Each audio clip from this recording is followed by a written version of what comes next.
विकसित भारत के सपने को साकार करेगा बजट, कमलेश पासवान। वाराणसी में केंद्रीय राज्य मंत्री ग्रामीण विकास कमलेश पासवान ने प्रेस वार्ता करते हुए केंद्र सरकार के बजट को विकसित भारत के सपने को साकार करने वाला बताया। उन्होंने कहा कि यह बजट हर सेक्टर को ध्यान में रखकर तैयार किया गया है और आने वाले कल की जरूरतों को देखते हुए योजनाएं बनाई गई हैं। अमेरिका भारत ट्रेड डील पर बोलते हुए उन्होंने कहा कि जिन लोगों को शंका है, उनकी स्थिति 2-4 दिनों में स्पष्ट हो जाएगी। साथ ही उन्होंने भरोसा दिलाया कि केंद्र सरकार किसी भी किसान के हितों के साथ अन्याय नहीं होने देगी। यूपी के मुसलमानों की सुरक्षा को लेकर उठे सवाल पर मंत्री ने कहा कि प्रधानमंत्री नरेंद्र मोदी के नेतृत्व में देश भर में मुसलमान सुरक्षित हैं।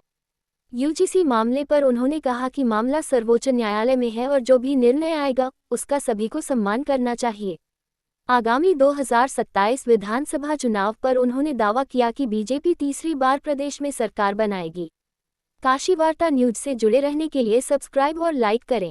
विश्वनाथ के इस नगरी में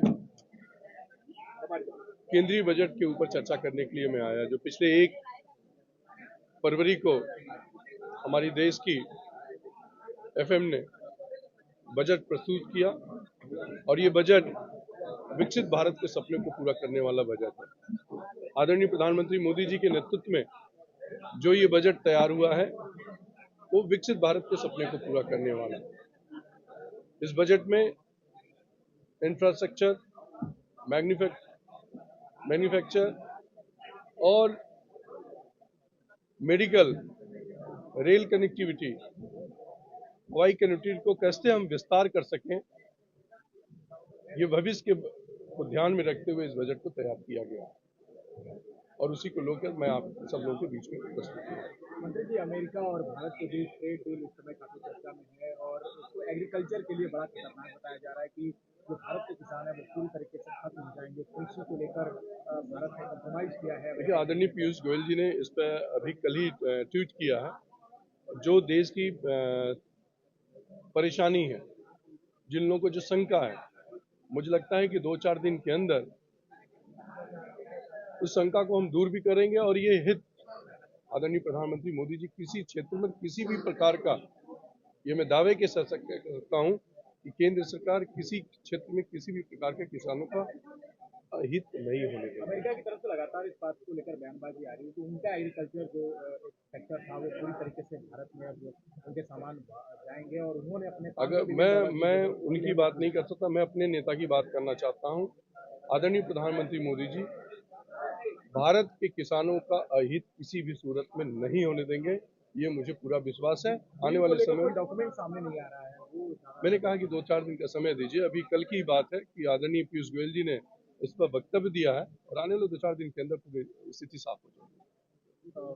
बंगाल को लेकर ये कहा गया है कि यूपी में जो मुसलमान है वो सुरक्षित नहीं है और सबको बंगाल जाना चाहिए, मौलाना है उनका बयान आया है।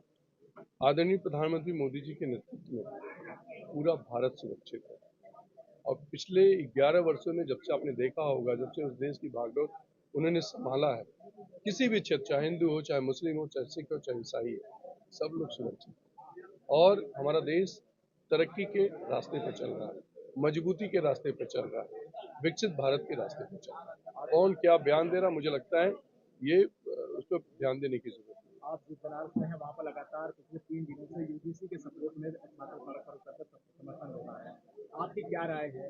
देखिए, मैं इस पर राय इसलिए नहीं देना चाहता क्योंकि माननीय उच्च न्यायालय ने इस पर वर्डिक्ट अपना दिया हुआ है और आने वाले समय में उस पर बहस होना है और देश की भावनाओं को समझकर मुझे लगता है जो भी निर्णय उचित न्यायालय देगा उसका सभी को सम्मान करना चाहिए और करें। मंडल कमंडल की राजनीति को एक बार फिर से गरमाने की कोशिश की जा रही है। देखिए, विधानसभा चुनाव आ रहा है, लोगों को, सब लोगों को अपनी अपनी राजनीति की रोटी सेकना है। हम राजनीति, भारतीय जनता पार्टी आदरणीय मोदी जी के नेतृत्व में हम सर्व समाज की राजनीति करना चाहते हैं, हम विकास की राजनीति करना चाहते हैं, हम तरक्की की राजनीति करना चाहते हैं। कौन क्या कह रहा है, कौन किसकी राजनीति किस समुदाय की करना चाहता है, मैं उस पर नहीं करना चाहता। इन सबके पीछे कौन है, क्या लग रहा है? मैं कह रहा हूँ कि हम भारतीय जनता पार्टी के, हम और दलों की बात नहीं करना चाहते, हम अपनी पार्टी की बात करना चाहते हैं। भारतीय जनता पार्टी विकास की राजनीति कर 2027 में निश्चित तौर पर एक बार पुनः हम तीसरी बार अपनी सरकार बनाने का काम करेंगे। जी, महिलाएं जो आपके विभाग की 70% महिलाएं ग्रामीण क्षेत्र में रहती हैं, अब वो मीनार के प्रमुख सामान जो सोने चांदी से मुझे होते हैं वो नहीं खरीद पाएंगे। अध्यक्ष जी, आपने सामान वामान कुछ महंगा के खरीदा सोने चांदी से?